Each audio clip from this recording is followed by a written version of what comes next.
Bendiciones, mis hermanos, les habla Teo Hernández. Voy a compartirles, mis hermanos, hoy día el capítulo número 6 de Ezequiel. Abramos nuestro entendimiento, mis hermanos, para escuchar este mensaje y que siempre estemos abiertos a la voluntad de Dios para hacer su voluntad, especialmente en lo que escuchamos, en lo que podemos entender de la palabra de Dios, porque la palabra de Dios, mis hermanos, se debe escuchar con mucha atención, pero también llevar a cabo la voluntad de Dios en su palabra. Vamos a escuchar pues en este momento, y la leo en el nombre del Padre, y del Hijo, y del Espíritu Santo. Amén.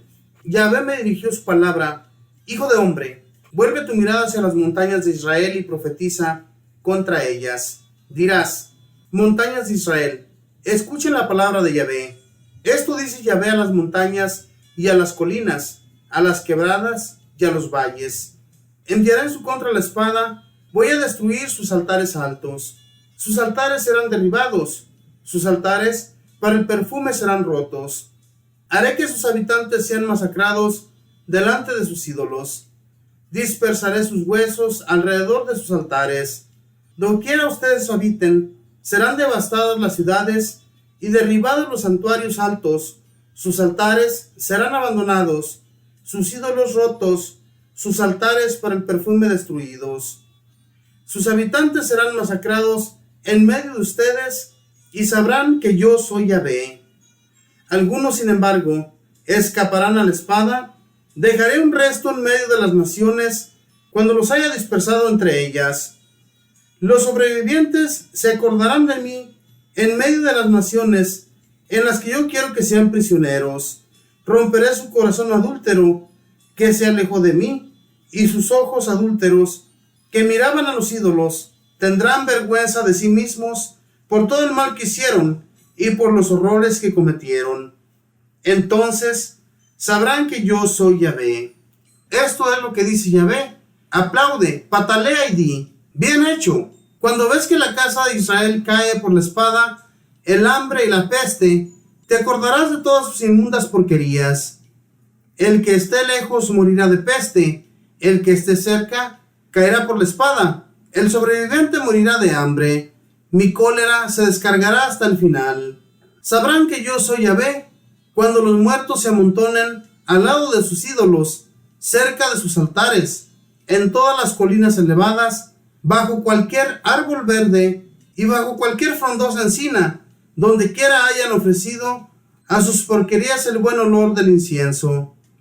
Los abatiré completamente, convertiré su país en una soledad, en una ruina donde quiera habiten, desde el desierto hasta Ribla. Entonces sabrán que yo soy Yahvé. Palabra de Dios, te alabamos, Señor.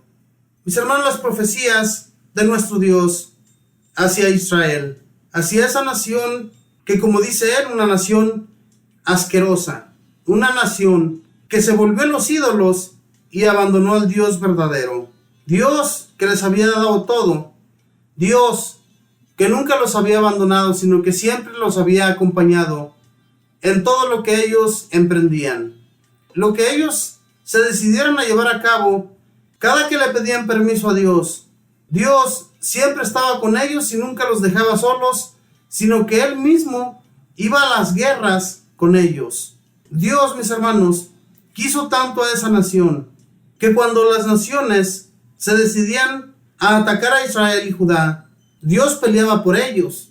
El pueblo, o sea, esa nación, ni siquiera era necesario que metieran sus manos, porque Dios ya los había acabado por ellos, ya había terminado con sus rivales. Pero en esta ocasión, mis hermanos, los israelitas decidieron abandonar a Dios, decidieron seguir los ídolos, esos dioses que las otras naciones adoraban. Cuando ellos iban e invadían a otras naciones, miraban que aquellos países adoraban otros dioses, miraban que las personas se arrodillaban y quemaban incienso a esos dioses, y miraban que aquellas naciones pues no estaban tan pobres, sino que tenían de todo. Pero nuestro verdadero Dios permitía que ellos miraran todas esas cosas para ver hasta dónde llegaba su codicia. Era un pueblo codicioso, era un pueblo que siempre quiso ser igual que los demás. Dios fue su Dios de todo el tiempo. Él nunca quiso que interviniera algún otro rey por ellos. Dios siempre quiso ser su rey, pero ellos le pidieron rey, le pidieron que hubiera príncipes, reinas y todas esas cosas. Y cuando ya las hubo, esta nación sufrió las consecuencias porque Dios ya se los había advertido. El día que ustedes pidan todo eso, a ustedes les va a ir muy mal, porque los reyes o las personas que a ustedes los gobiernen, esas personas los van a tratar a ustedes muy mal, con la punta del pie. Entonces, Dios nunca quiso nada de eso para esa nación.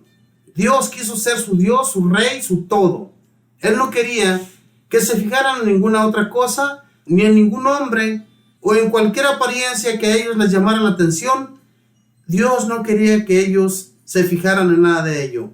Entonces, cuando estos comenzaron a adorar inclusive sus dioses, a esos dioses que no hacen absolutamente nada, sino que solamente los llevaron a ellos a la ruina, porque Dios se fijaba en lo que ellos estaban imitando.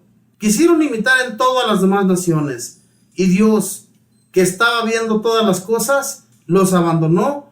Les mandó primeramente a los profetas y les mandó avisar que por haber hecho esas asquerosidades, todo eso que a él no le parecía bien, ellos iban a sufrir el destierro, iban a sufrir en otros países las consecuencias. Otros países los iban a tener a ellos cautivos y iban a sufrir porque ellos no escucharon a los profetas. Hermanos, las profecías de Ezequiel se llevaban a cabo al igual que las de los otros profetas, y cuando estos miraban ya que tenían el agua hasta el cuello, pues no encontraban la salida, y se daban cuenta que los profetas, aquellos que ellos mismos habían perseguido porque no les gustaba cómo Dios les hablaba, cómo Dios les instruía, pues entonces fue necesario que ellos fueran destruidos. Dios mismo les dice que allí enfrente de esos asquerosos altares, esos altares que donde quiera que había un árbol frondoso, una encina, cualquier esquina, ellos quemaban incienso, y todo eso no le pareció nada bien a Dios.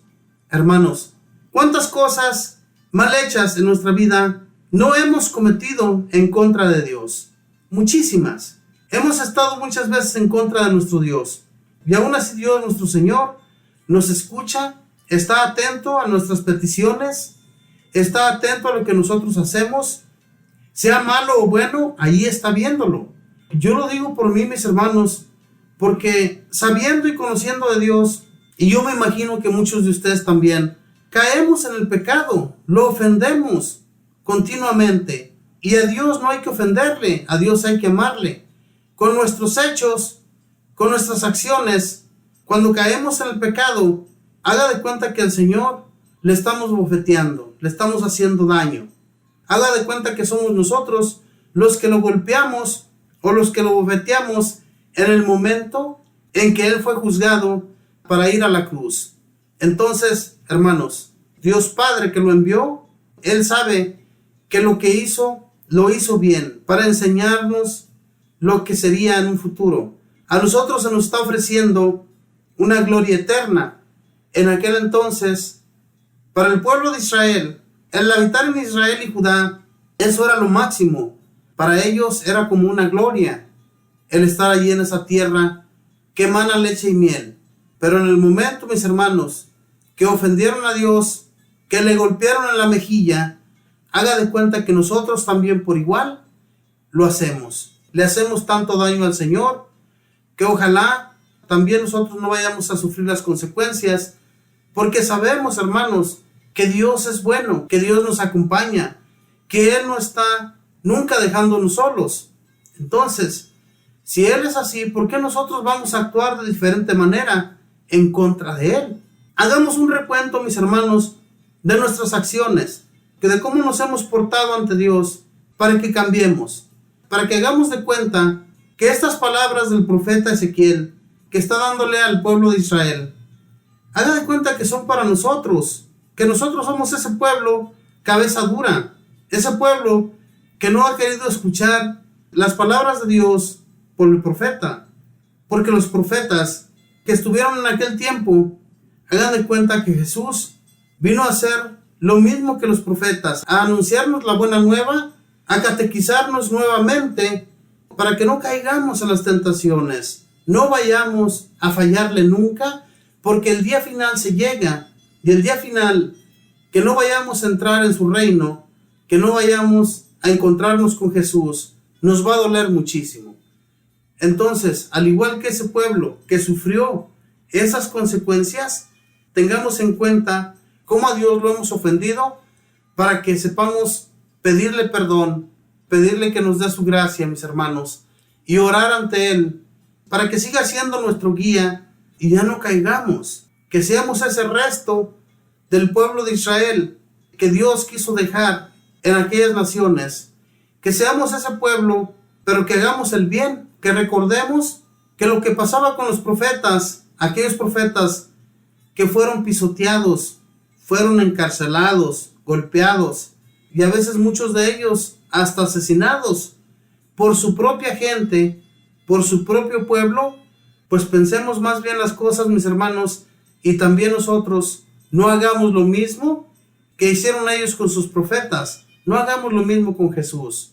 Amémosle a nuestro Señor, busquémosle de todo corazón, no dejemos que este mundo que nos aterra, este mundo que nos espanta, este mundo que no es nada, nos vaya a dejar en el olvido, y Dios, que busca nuestros corazones, estos corazones que a veces nos alejamos de Él, volvamos a buscarle, volvamos, porque si no volvemos a nuestro Dios, si no estamos presentes ante Él, quedaremos devastados en el mundo de abajo, que es un infierno, que no nos gustará al final lo que vamos a pasar, lo que vamos a sufrir, esas consecuencias que cada uno de nosotros pasemos. Mis hermanos, ojalá y sigamos escuchando la palabra de Dios con mucha atención y le sigamos abriendo el corazón para no caer en las tentaciones que tanto daño y mal nos hacen. Que Dios les bendiga, que pasen un feliz día. Bendiciones.